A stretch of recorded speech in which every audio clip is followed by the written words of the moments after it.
দেশের বৃহত্তম পর্যটন শহর কক্সবাজার, কিন্তু অপরিকল্পিত বর্জ্য ব্যবস্থার কারণে সৌন্দর্য হারাচ্ছে এই এলাকা। যত্রতত্র আবর্জনার স্তূপ, সড়কের পাশের ময়লা এবং সমুদ্র সৈকতের ঝাউবনে জমে থাকা বর্জ্য শুধু পরিবেশকে দূষিত করছে না, পর্যটকদের জন্য অসহনীয় হয়ে উঠছে। বর্জ্য অপসারণে অবহেলা এবং নির্ধারিত স্থানের অভাব শহরের পরিবেশ এবং পর্যটন শিল্পের ওপর নেতিবাচক প্রভাব ফেলছে।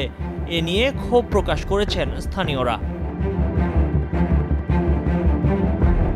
অপরিকল্পিত বর্জ্য ব্যবস্থাপনায় নগরীর সৌন্দর্য নষ্ট হচ্ছে, দূষিত হচ্ছে পরিবেশ।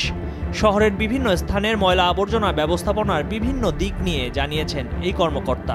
আসলে বর্জ্য ব্যবস্থাপনার জন্য আমরা যখন স্ট্রাকচার লেভেলে প্ল্যান দেই, আমাদের বিশেষ করে প্ল্যান দেওয়া হয় স্ট্রাকচার লেভেলে, তখন যে সে কোন জায়গায় সলিড ওয়েস্ট ডাম্প করবে, তার সেপটিক ট্যাঙ্ক বা এসটিপি যদি দরকার হয় সেটা করবে, তো সেইটার প্ল্যানটা থাকে স্থাপনা লেভেলে। এটা আসলেই মানে প্রকৃতির বিচার।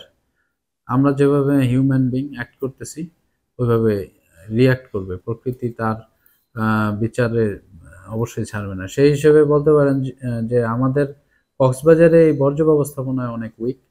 তো মূলত এই ম্যান্ডেটটা কওকে দেয়া না যে বর্জ্য ব্যবস্থাপনার কাজটা করা, কিন্তু সিটি কর্পোরেশন বা পৌরসভার ম্যান্ডেট এটা। আমরা তারপরও বিভিন্ন জায়গায় আমরা প্রচার এবং সচেতনতামূলক কার্যক্রম সেন্ট মার্টিনে বা বিচে আমরা করেছি। সূত্র জানায়, কক্সবাজারের বিভিন্ন স্থানের আবর্জনা ফেলা হয় শহরের নিকটবর্তী কস্তরীঘাট এলাকায় খোলা আকাশের নিচে। কস্তরীঘাট এলাকায় বাঁশখালী নদীর ওপর গড়ে উঠেছে 595 মিটার পিসি বক্স গার্ডার ব্রিজ, যা ওই এলাকায় পর্যটনের নতুন দিগন্ত উন্মোচন করেছে। ব্রিজের এক পাশে ময়লার স্তূপ, অন্য পাশে বেসরকারি মালিকানাধীন খেজুর বাগান, ফিশারিজ প্রজেক্ট, খুরুশকুল আশ্রয়ণ প্রকল্প, চৌফল দণ্ডি ব্রিজ এলাকায় কক্সবাজার বায়ুবিদ্যুৎ কেন্দ্রও রয়েছে। ময়লার স্তূপের কারণে দর্শনীয় স্থানগুলোতে পর্যটকদের দেখা মেলে না। কস্তরীঘাট এলাকার দৃষ্টিনন্দন বদর মোকাম জামে মসজিদ এলাকাতেও এ কারণে অনীহা পর্যটকদের। ময়ূখ ইসলাম, কালের কণ্ঠ।